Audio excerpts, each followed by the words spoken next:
Hello everyone, welcome to the daily current affair analysis brought to you by Shankar IAS Academy, 5th August 2025. Displayed here are the topics that we will be discussing today. The first topic is about sugarcane and the fair and remunerative price, because recently the farmers in the Vipuram district of Tamil Nadu received payment for selling sugarcane to the government mill.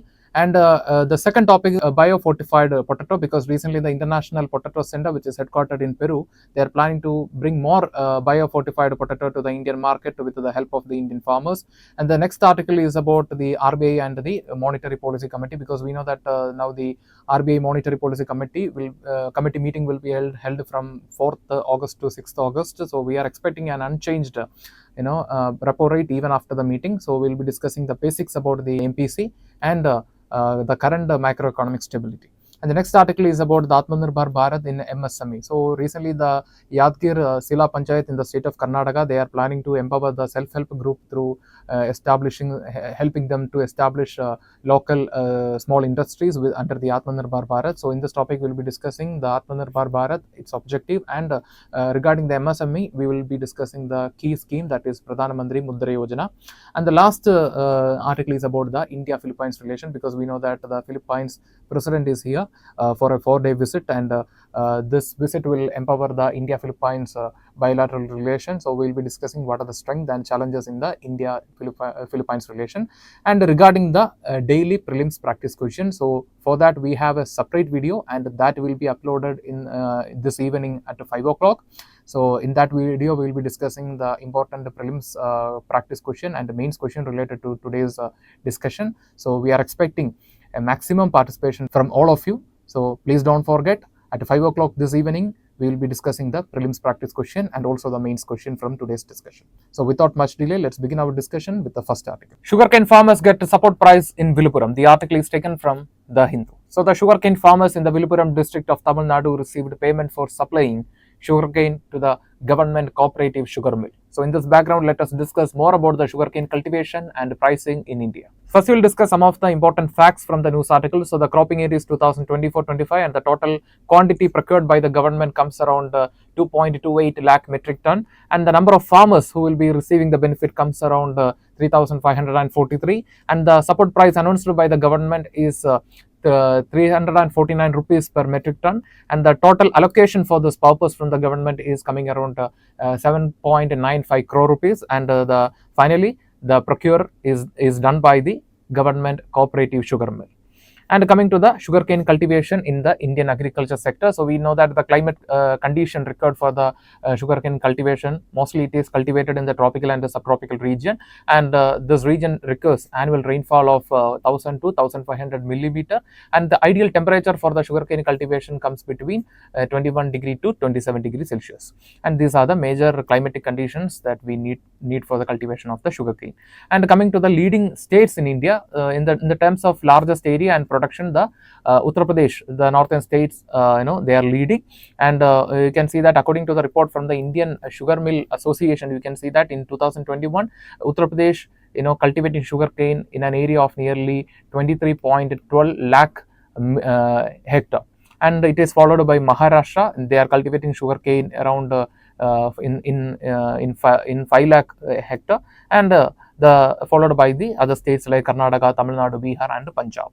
And you can see that according to the report from the Directorate of the Sugarcane, India every year on an average we are allocating nearly 5 million hectare for the sugarcane cultivation. And coming to the cropping season, in the tropical region the cropping will be done between the month of October to March, and in the subtropical region the planting will be done in between October to November, and harvesting will be done from February to March. And coming to the fair and remunerative price, so we know that the minimum support price, it is a price that we provide to ensure the security of the farmers on their production. And this sugarcane, it is not coming under the minimum support price. In the case of sugarcane, we have a separate mechanism, that is the fair and remunerative price, and it is a minimum price legally guaranteed by the, so you have to note that it is legally guaranteed by the central government. So in the case of MSP, that is minimum support price, it is not legally guaranteed, and that is why we witnessed the protest of farmers last year demanding the legal guarantee for the minimum support price. but that is not the case of sugarcane.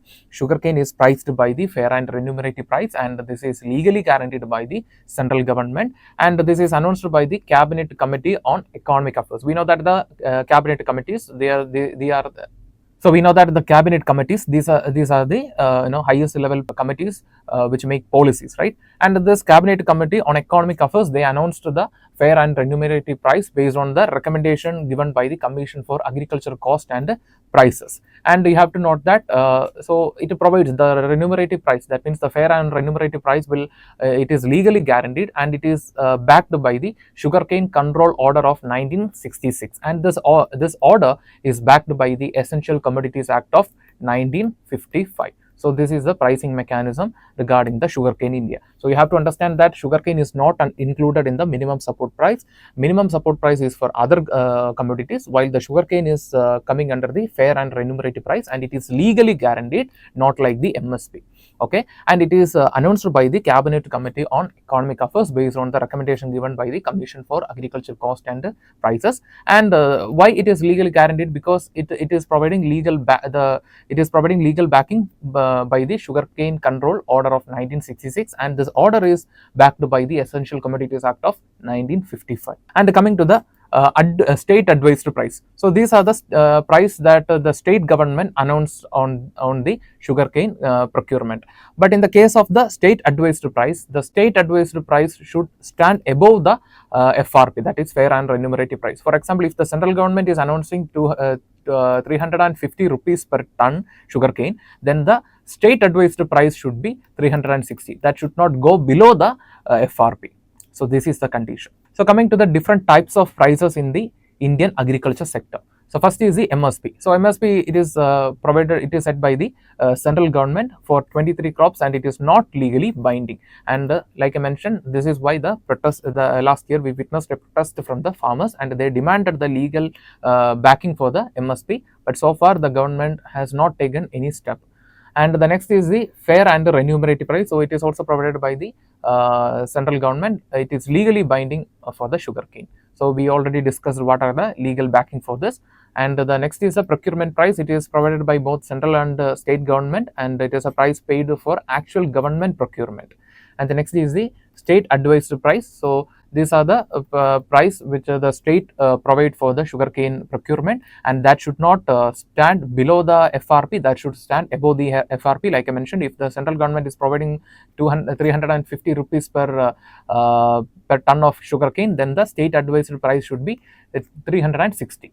And this will vary according to different state. So these are the important facts you have to remember regarding the sugarcane cultivation and its pricing. So with this, we will move to the next article. Biofortified potatoes to hit Indian market soon. The article is taken from the Hindu. So the International Potato Center, which is headquartered in Peru, now they are planning to bring more high quality seeds to the Indian farmers for development of or increasing the potato production in India. So let us discuss more about this news article. So the International Potato Center, it was established in the year 1971 as a research for development organization with a focus on researching the potato, sweet potato, Andean roots and tubers. And it is headquartered in Lima in Peru. And coming to the regional office of the International Potato Center, it is located in Agra in Uttar Pradesh. And this is also established for the same purpose, that is conducting research in tuber, roots and potatoes. And here the regional center will collaborate with the Indian Council for Agriculture Research, the state universities, agriculture departments and other private sectors who are engaged in the similar research. And coming to the biofortification. So now the International Potato Center, they are planning to bring biofortified potato.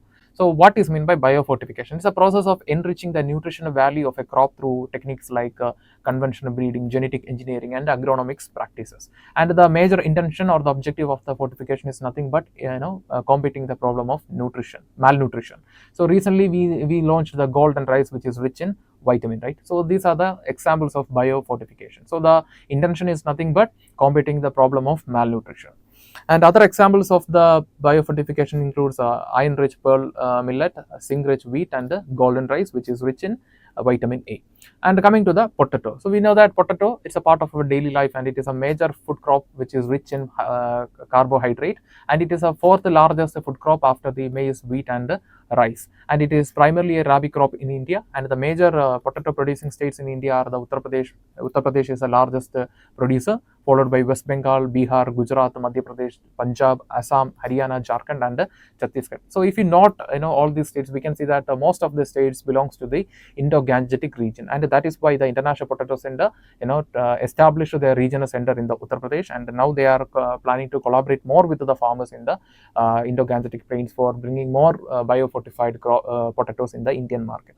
And we know that the ideal temperature for the growth of potato is between 20 degrees Celsius to 24 degrees Celsius, and it requires a loamy soil which is good in organic matter and good aeration. So these are the major facts about potato. So in this topic we discussed the International Potato Center, its regional office, what is potato and its importance, and then we also discussed the importance of biofortification. So with this we will move to the next article. RBI policy why MPC is likely to keep repo rate unchanged in August meeting. The article is taken from Indian Express. So we know that now the US administration has once again imposed a 25% tariff on Indian products, and this is raising a lot of confusion, debate, and discussion. And at the same time, we can see that in the month of July, nearly $1.4 billion was pulled from the Indian market, that resulted into depreciation of rupee by 2%. And in this context, the Monetary Policy Committee of RBI is going for a meeting from August 4 to 6. And if you consider the overall macroeconomic stability, it is good. Therefore, we are expecting an unchanged repo rate even after the meeting. For example, if you take the certain indicators of the present macroeconomic stability, the CPI inflation as of June 2025 is standing at 2.1%, and this is continuously low, below the 4% for the last 5 months.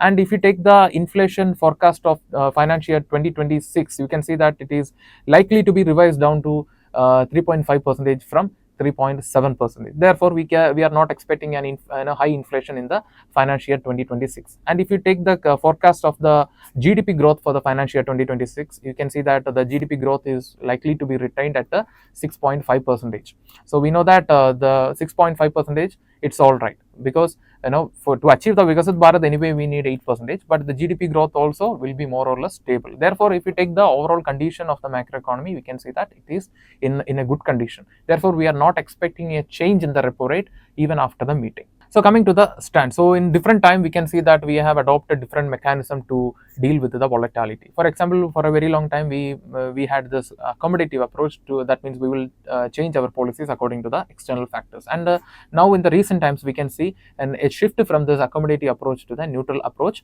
because of the overall stability in the macroeconomy.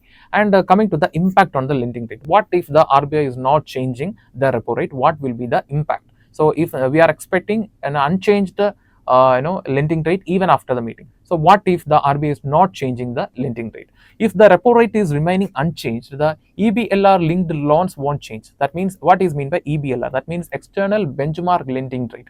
The best example of this external benchmark lending rate is nothing but the repo rate. So this external benchmark lending rate is the rate referred by the bank to give the loan. For example, currently the external the repo rate is at 5.5%. So the bank will calculate the bank spread, and for example it is 2.2%, then the total amount will come around, interest will come around 7%. So this is how the loan, the interest is charged upon every loan. And even if the repo rate is not changing, then there will be no changes in the EBLR, but there will be changes in the loan because of the MCLR. So what is mean by MCLR? Marginal cost fund for lending rate. So this is the cost occurred by the bank because of their internal expense, for example operation cost, like that. Therefore, if there is a change in the MCLR, definitely that will reflect in the overall lending. So this is the current prediction from the experts. So if the RBI is not changing the repo rate, then there will be no impact on the EBLR, that means external benchmark lending rate. Therefore, from that side there will be no effect on the loans and all, but due to the internal expense and all, there will be a change in the MCLR. Therefore, that will be reflected in the lending. And coming to the Monetary Policy Committee. So the Monetary Policy Committee, it is established under the Section 45 ZB of the RBI Act 1934, and the first meeting was held in the year 2016. And the total members of this committee includes 3 from RBI, that includes governor, deputy governor, and 1 RBI officer, and 3 nominated members from the government of India who are experts in handling the financial matter. And the governor of the RBI will be the ex officio chairperson of the MPC. And the next is the mandate. That means the major target or the major objective of this committee is to maintain or to manage the inflation in the economy. That means the ideal inflation is 4% plus or minus 2. So containing the inflation within this range is a major objective of the MPC. And the decisions in the committee is taken based on the majority. If there is a tie, for example, 3:3 tie, then in that case the governor of RBI has casting vote. Then the decision will be based on the casting vote. And coming to the repo rate and lending rate. So you can see that the repo rate, it is a rate at which the bank RBI lends a bank loan to the commercial bank. For example, if there is a high repo rate, then there will be an absorption of money from the economy. And coming to the external benchmark lending rate. So I already mentioned that external benchmark lending rate are the rate referred by the bank for lending the loan, and it is directly linked to RBI. The best example is nothing but repo. Okay, and the next is the MCLR, that is marginal cost of funds based lending rate. So this is occurred by the bank because of their internal cost of fund. For example, the operation cost, like that. And coming to the key instruments used for inflation targeting. So the ideal inflation, or we have to contain the inflation 4% plus or minus 2, right? So this is our ideal target of inflation.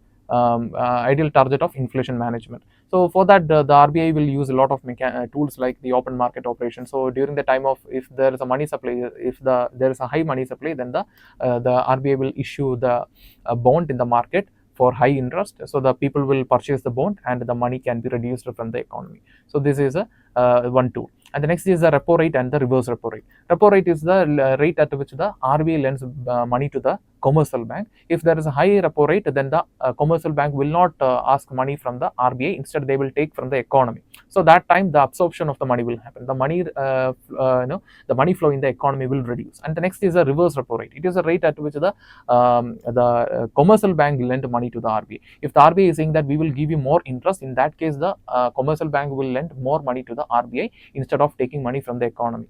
And the next is the CRR and SLR, that is cash reserve ratio and statutory liquid ratio. Cash reserve ratio is a particular amount of deposit that commercial bank have with the RBI. For example, if the CRR rate is increased, then for example, just imagine that if the bank has 10 rupees and RBI is saying that you have to keep at least 2 rupees as CRR. In that case, the commercial bank will have 8 rupees. So out of this 8 rupees, they can lend money, they can lend loan. And if the RBI is suddenly increasing the CRR up to 5 rupees, then the commercial bank will have only 5 rupees in their account. So in that case, they can lend the loan out of this 5 rupees only. So the total money in the economy will be reduced. And coming to the case of SLR, that is statutory liquid ratio. So this statutory liquid ratio is a tool where the commercial banks will make a particular deposit in the assets like gold and all. So if the statutory liquid ratio is also increased, in that case the loan giving ability of the bank will be reduced. So this is working similar like that of the CRR only. And the next is the standing deposit facility. So this is a parking facility offered by the RBI. For example, if a commercial bank have too much money, if they have too much money, in that case they can store the surplus with the RBI and they can earn the interest from the surplus they parked with the RBI. And the next is the marginal standing facility. So this marginal standing facility, if the commercial bank, they do not have enough money, if they are running out of money, they do not have enough money to lend the loan, in that case by pledging the bond, they can take money from the RBI. So these are the mechanisms that we have, or the instruments that we have in our economy to regulate the inflation. And you have to note that the standing deposit facility, it was recommended by Urjit Patel Committee in 2014. Urjit Patel Committee Standing Deposit Facility.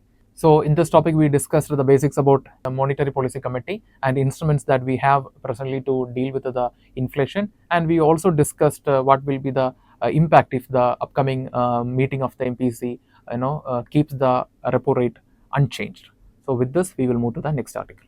Helping self-help group set up small industries under Atmanirbhar Bharat. The article is taken from The Hindu. So the Yadgir Sila Panchayat in the state of Karnataka, they are planning to help the self-help group in the Sila Panchayat to set up small industries under the mega scheme Atmanirbhar Bharat. So in this background, let us discuss more about this article. So first we will start with the Atmanirbhar Bharat Abhiyan. It was launched in May 2020 during the time of COVID-19 to promote the Indian goods in the global supply chain and help the country to achieve the self-reliance. So we know that since 1947, one of our objectives is the achieving self-reliance. And the total fund allocated for this purpose is coming around rupees 20 lakh crore, that is nearly 10% of India's GDP. And we can see that the objectives are well reflected in the themes like local for global, made for world, local for local. So this is this mega scheme. So we have to understand this Atmanirbhar Bharat is a mega scheme, and under this scheme there are various sub schemes. For example, Pradhanmantri Food Processing Scheme is there, PLI scheme is there, Production Linked Incentive Scheme, and the Gati Shakti scheme is there. So like that, this under this umbrella scheme, various sub schemes are there. And you can see that the Yadgir Sila Panchayat, they already organized an awareness program about the PM food processing scheme. So we know that food processing, it will, if we can implement the scheme very properly, effectively, then it can lead to, it is a milestone step towards achieving the inclusive development. And support for MSME. So how does Atmanirbhar Bharat is supporting the micro, small and medium enterprises? So new registration for MSMEs are started through the Udayam portal for the ease of doing purpose. So we can see that through registering through this portal, the formalities and other complexities will be reduced. And you can see that rupees 50 crore equity infusion through the India Self-Reliant India Fund. So 50 crore equity is allocated through the Self-Reliant India Fund, and you have to note that up to 200 crore there is no global tender. So it is exclusively for the Indians. So it will reduce the competition here. So it will reduce the competition between the global tenders and the Indian tenders. So up to any project up to 200 crore there is no global tenders, it is exclusively for the Indians. And coming to the next initiative, that is the increasing of the fund allocation from 3 lakh crore to 5 lakh crore for the emergency credit linked guarantee scheme. We know that emergency credit linked guarantee scheme was launched to protect the industries which suffered the loss during the time of COVID-19, and the allocation was for this initiative was 3 lakh crore, and now it is increased to 5 lakh crore to support the MSMEs. And another thing is the subordinate loan. So subordinate loan of rupees 20 crore thousand is provided to the MSMEs which are going through stress. So for reviving the MSME itself, the government is allocating nearly 20,000 crore as subordinate loan. And coming to the Pradhanmantri Mudrajana. So we know that it is a major initiative launched by the government of India in April 2015 to support the development of the micro, small and medium enterprises. And we know that this initiative is implemented by the Ministry of MSME. And this initiative will provide collateral free loan. So note that it is providing collateral free loan to non-corporate, non-farm and small micro enterprises. And you can see that there is an increase in the loan limit to 20 lakh during the time of the Union Budget 2024-2025. And you can see that this year, additional categories also included. So under the Pradhanmantri Mudrajana, the loan is provided under 3 categories: Shishu, Kishore and Tarun. And this year we added the Tarun Plus also.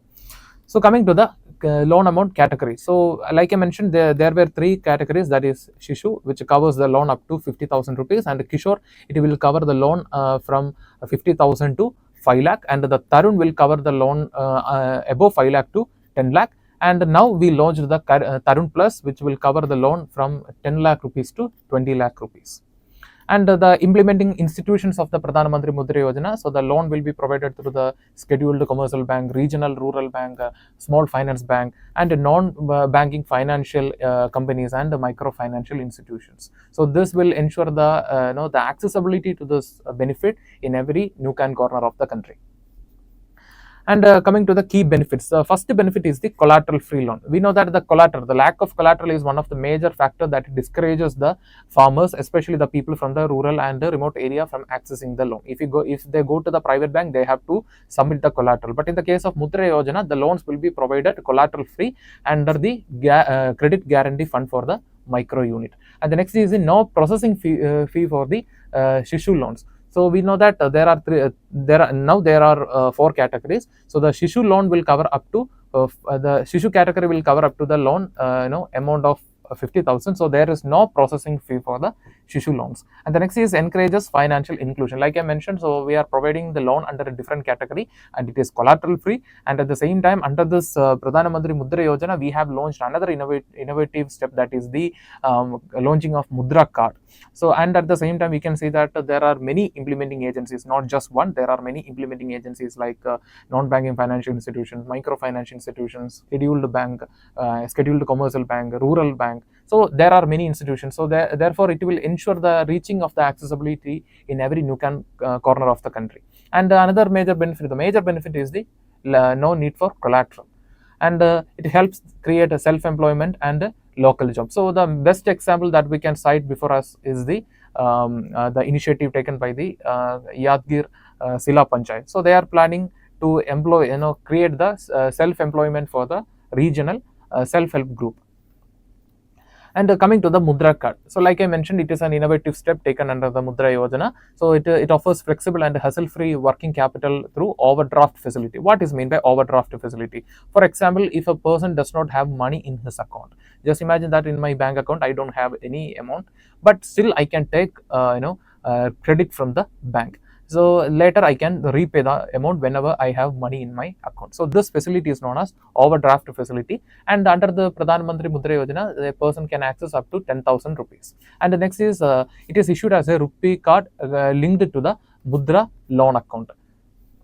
And what is the benefit of this? So it can be used for withdrawing cash from ATMs or business correspondents, and it can be used for purchasing through point of sale. That means we can use it as a credit card or debit card, and borrowers can repay the money in parts whenever they have surplus in their account. And that helps in reducing interest burden by allowing the flexible repayment. So that means there is no compulsion that they have to pay within this time limit, or they have to pay this much minimum amount. Therefore the it is a very liberal approach. Therefore it will encourage the people. And the next is promotes the financial discipline and digital transactions among the micro entrepreneurs. So we know that digitalization is also achieved through the implementation of Pradhan Mantri Mudra Card.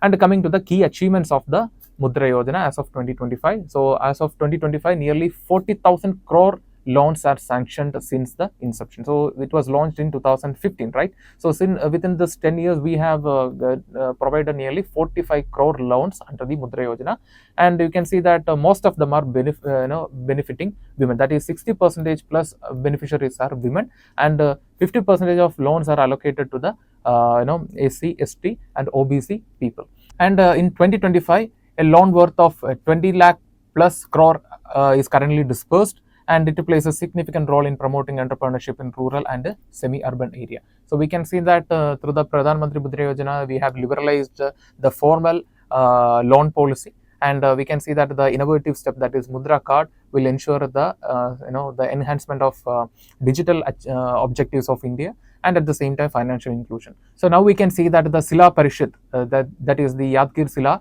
in the state of Karnataka, they are they are taking effective steps to promote the women empowerment, inclusive development, at the same time financial inclusion.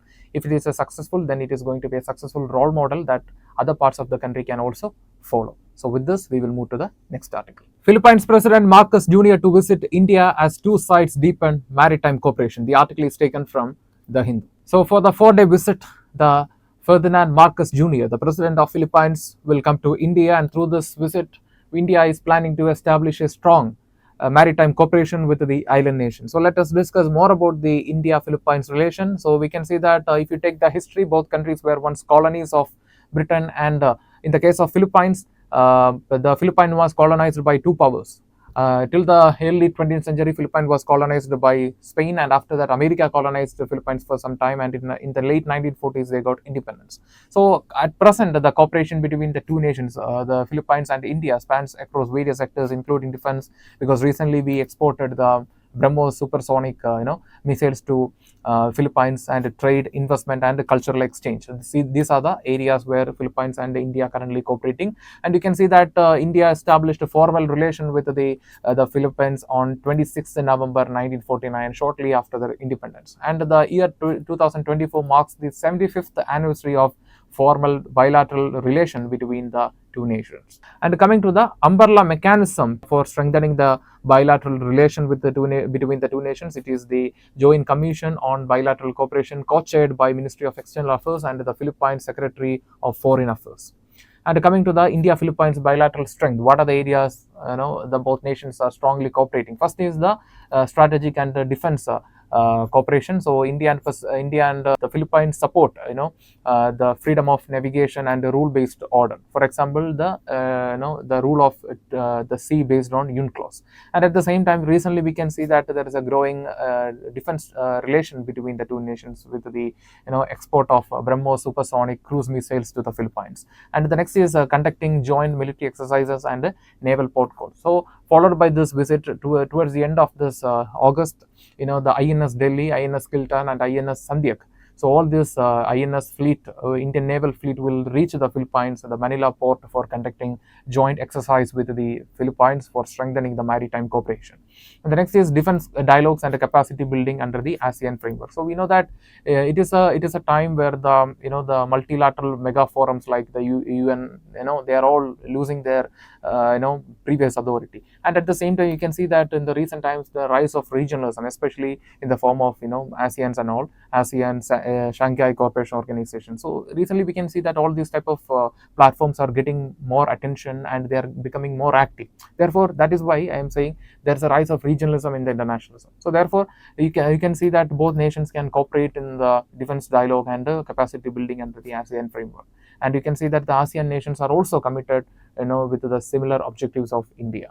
And the next is economic and trade relations. So currently the value of trade between the two nations stands at $3 billion, and it is continuously growing. And recently we can see that there is a growth of defense trade between two nations, and also reliable supplier of India is a reliable supplier of generic and vaccines to the island nation. And at the same time, people to people cooperation, it is very important to enhance the soft power. Therefore, we can see that both nations share the legacy of Buddhism and ancient maritime trade. Because we saw in the case of Cholas, they had a very good influence in the Southeast Asia, and Buddhism also reached the Southeast Asia from the South Asia, that is the regions including India. And coming to the case of Indian diaspora, Philippines is a home to nearly 70,000 Indian people. And the next is the multilateral and regional cooperation between India and the Philippines. So we can see that both nations share a common commitment towards the Indo-Pacific region. So through ASEAN platform, the Philippines is planning to establish, they are pushing for a rule-based system in the Indo-Pacific region. And at the same time, India is a member of the Quad. Therefore, both nations need a stable rule-based Indo-Pacific region. But in the recent times, we can see that with the rise of China, the aggressive rise of China resulted into a lot of conflict in the eastern waters. For example, this Scarborough Shoal issue that is currently going on between the China and the Philippines. So both nations are claiming for this island. And recently we can see that the China deployed their their arm in this area, and that resulted into tension between both nations. And at the same time, we can see that both nations also collaborate in the field of reforms in the UN, reforms in the WTO. And you can see that last year in 2024, the Prime Minister of India attended the East Asia Summit in the Laos, and we are also cooperating in other regional forums like the ASEAN and all. And at the same time, we can see that we can also support Philippines. So India can be a major supporter of Philippines, especially in the field of maritime security, disaster response, and climate resilience, because we can see that Philippines is a collection of thousands of islands. Therefore, the climate change impact will be very evident, and it will be more on island nations. Therefore, we can support them in the climate justice. And coming to the India-Philippines stance on South China Sea. So they both want a rule-based system in the South China Sea, but it is affected because of the aggressive China and certain Chinese activities in the South China Sea. And the next is the freedom of navigation. Both nations want that. And the next is the peaceful resolution of disputes, because we can say that recently both nations are claiming for the Scarborough Shoal area, and China immediately deployed their army. So such activities has to be avoided.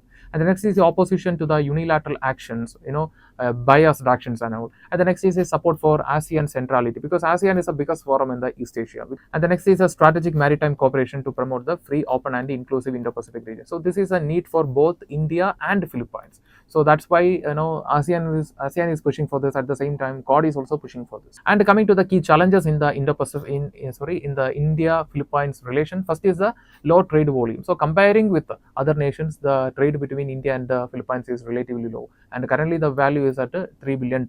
So which is comparing with other nations like China, or comparing with US, or comparing with Bangladesh and all, this is relatively low. And the next is connectivity gap. So for transportation of goods and services, there is no established or well established transportation or logistics system. And the next is the geopolitical balancing. So we can see that in the recent times, the Trump administration, they are shifting more towards Pakistan, and on other side, the Philippines, they have a good relation with the US. Therefore, managing these type of confusions in the bilateral relation is another challenge. And the next is a US alignment. Like I mentioned, the Philippines, they have a strong tie with the US, and the lack of visibility. So we can see that even though the Philippines is pushing for a lot of reforms, the Philippines has its own challenges like corruption, crime, and all. And poverty rate is also very high in the island nation.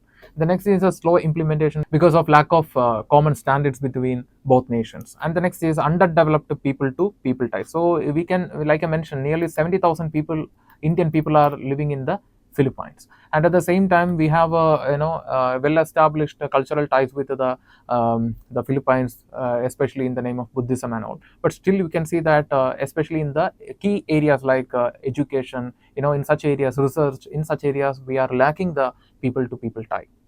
So in this topic we discussed the India Philippines relation, what are the strong areas and what are the challenges. So with this we will move to the next article. With this, we are coming to the conclusion for today's current affair analysis. If you like the video, hit the like button, give your feedbacks as comments, and share this content with your friends. And before leaving this channel, don't forget to subscribe and also hit the bell icon to receive on-time update from Shankar IAS Academy. Thank you for listening to us. Thank you for listening to me. Have a nice day. And one more thing, this evening at 5 o'clock, we will be discussing the questions from today's discussion. So please attend the session and give your maximum participation. So we will meet again. Thank you.